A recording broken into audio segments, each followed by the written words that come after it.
Hey there, it's Matt, and welcome to episode 2 of the Redstone Academy.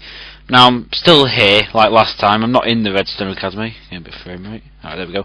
Because I didn't plan on actually making a series about it, so I didn't have the room. So what I'm doing is, at the moment, well, not at the moment, I'm recording this at the moment. At other times, I'm making a bigger room in there, and then hopefully I'll be able to go back in there.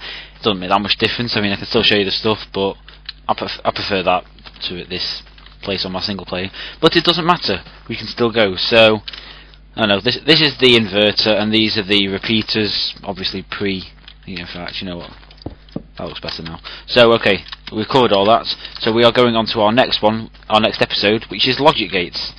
So this is going to be covering 3 logic gates: the OR gate, the AND gate, and the XOR gates. So we'll go straight into it with the OR gate. The OR gate, well, all 3 of these actually, use more than one input. They use 2 inputs. Can I just get rid of there so I can have something, not something in my, you know what, throw them over there. Okay, so this is the OR gate. Basically, we have 2 inputs here. You can have as many inputs as you like, though, but I use 2 for the sake of space, and 1 output.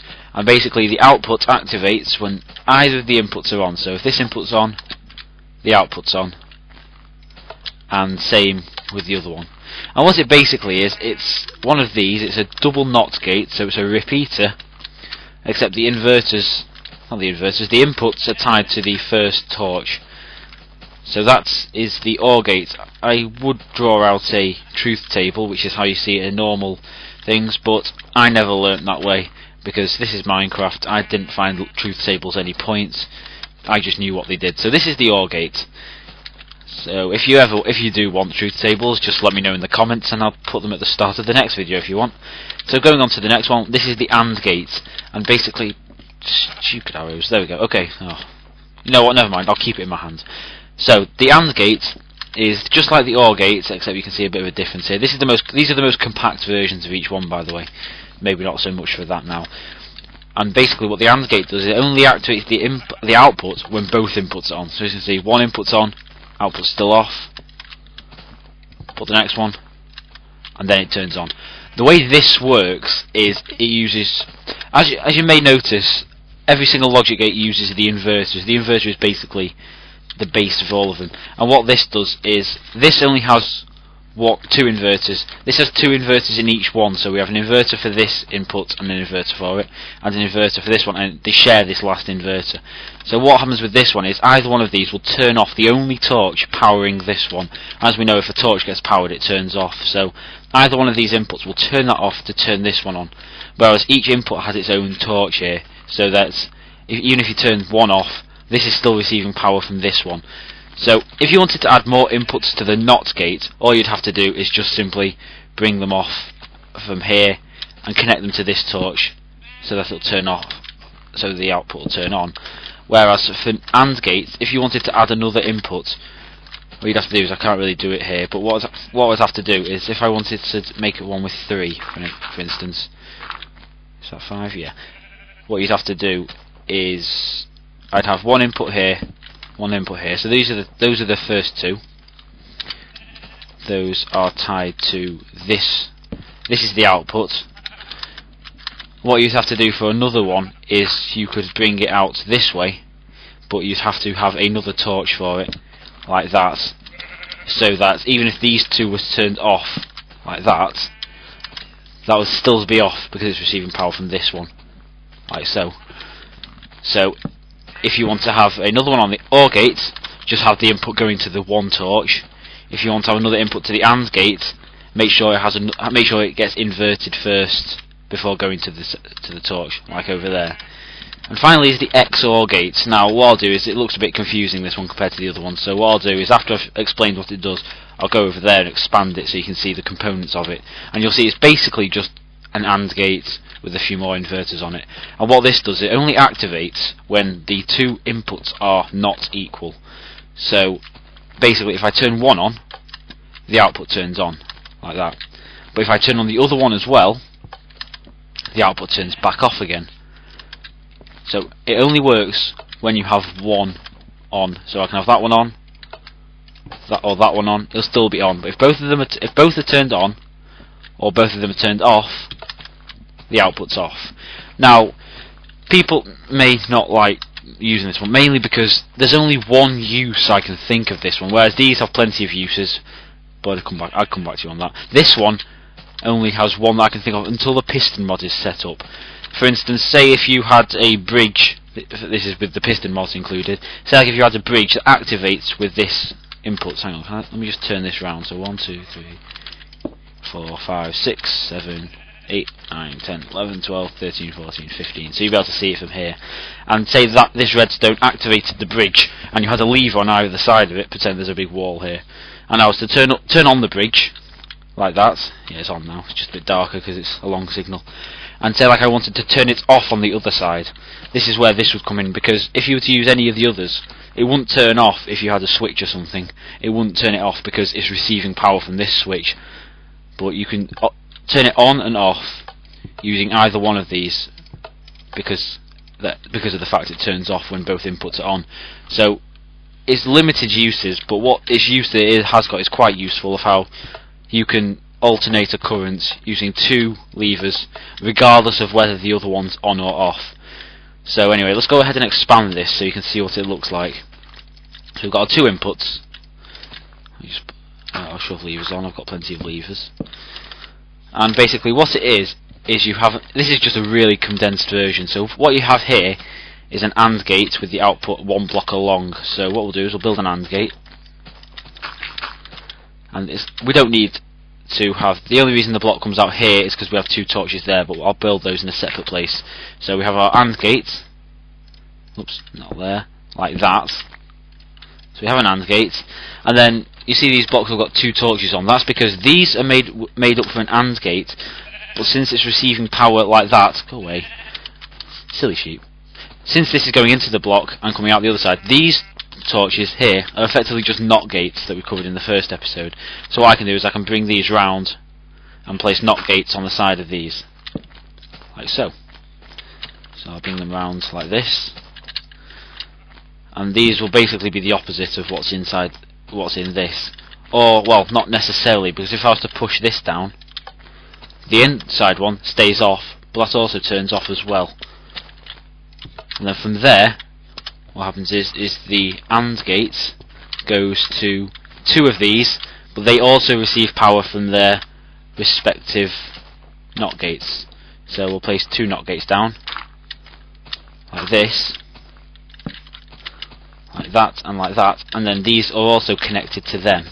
And then the output is, the output is simply just those two tied together, like that. Now, the way this works is this is what the NOR gate, not the NOR gate, the XOR gate, sorry. This is what it is spread out. Now, as you can see, these two here are the NOR gate. No, not the NOR gate. Yeah, the NOR gate. Basically, it's what did I show it? No, I didn't show it. Sorry, my mistake. The NOR gate is basically just this with another inverter, so the opposite. So what you can do is you can just get away by doing that. So it's basically on when both inputs are off, and then if either input turns on, the output is off. So it's only on when both inputs are off. And then with the AND gate, as you can see, it's on, it's still on, it's only off when they're both on. So it's the opposite of what the other two were. And these are the NOR gates. NOR gates? Yeah. Sorry, I'm getting confused. Yes, these are NOR gates. It's just an inverter with more than one input in effect, really. So what happens is the reason it turns off when they're both on is because if only one of them's on, the AND gate is still turned off, so this is unaffected. This then goes to the inverter, turns off, which turns this on, which makes that happen there. Same on the other side, the AND gate is still ineffective, yet this turns this inverter off, which lets this come on to turn that off. Now if they're both pressed down, the reason it turns off is because these are both affected, but they turn off, so that doesn't matter, but they still both receive power from the AND gate. So if they're both on, it turns this AND gate on to power these. Whereas if only one of them was turned on, it'd receive power from that one because it's off. Yes, yeah. I've explained that wrong. Sorry. If this one is turned on, that's unaffected, but then it pretty much just goes through a double inverter, gets inverted, inverted again, so the output's on. So it's the same with both of them, except if both of them are turned on, it's going nighttime and rambling. If they're both turned on, those get double inverted again, so that this would turn on. So if both of them are pressed down, it would turn on. Yet this AND gate here turns them both off at the same time, which is how it turns. So it's basically the AND gate in the middle which turns it off in the middle of it. So hopefully I've explained that well enough as well, like with the last one. The XOR gate is a bit complicated. And then of course, since you've got the NOR gate, which is the opposite of that, and then the NAND gate, which is the opposite of that, of course you've got the XNOR gate here, which is literally just an inverter on the end of it, and it is on. Oops. It is on when the two things are equal, which really it doesn't make that much difference, because if one of them's pressed like that, the output will still toggle by doing this, except it'll just be the opposite. So not that much useful. Have I done that right? Yeah, I have. Yeah. So yeah, those are the three logic gates. Well, except for the XOR gate, the NOT gate, the OR gate, the AND gate, and then with the NOR gate and the NAND gate, the basic components that make up every single thing. But as you can see, they're all made up of NOT gates, which is just a basic inverter like that. So those are logic gates, or basic logic gates, covered in this episode. Hopefully you managed to understand it. And thanks for the good response from the first one as well. I didn't realise it'd be so popular. I didn't think I explained it well enough really, but some of you managed to understand it, so I'm pleased with that. I'm glad it helps. So the third episode, oh god, they're all spawning at night time, aren't they? Well, anyway, before I get absolutely destroyed by all of these, I'll wrap this up quick. Third episode, next episode, we are going to be covering. That has made me lose my train of thought. I've actually forgotten. How bad's that? Oh yes, of course, the RS/NOR gate, or also known as the bistable latch in real life logic gates, but in Minecraft the RS and NOR latch. Oh, I wish they'd shut up. You know what, I'll run away. It's on peaceful at the moment, so I won't get killed. So yeah, so I'll see you in the next episode when it comes out. The RS and NOR latch, then we'll go on to the T flip-flop, which we'll cover if you don't know what that is, and it'll get quite interesting. That's a massive ball I've made.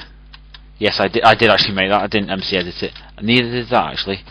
I've built all this. This was way before I discovered MC edit. Oh no, actually I MC edited it. No, Invedit even. I did hack the block. Oh well, it doesn't matter. So yeah, and then after that we'll start building towards the redstone counter that I showed you at the very start of the first episode, and hopefully I think I've planned about 9 or 10 episodes, and then after that you should be able to build. Not that. That's way too complicated. Well, it's not actually. It's the same. It's the same thing, just a little bit bigger. Ignore that. I've got another one over there, but I'm not going to run over there. It's miles away. So if you want to have a look at it, just go back to the start of the first episode, and that is what we'll start working towards. And hopefully, if you've watched them all, you'll be able to build your own, and then you can have bragging rights on that to your friends if they play it and are clueless about redstone. And it's quite good because I've shown off to my friends. Anyway, I'll finish there because I'm rambling again. And before I start talking about what this is, I'm going to end it now, so I'll see you in the next episode.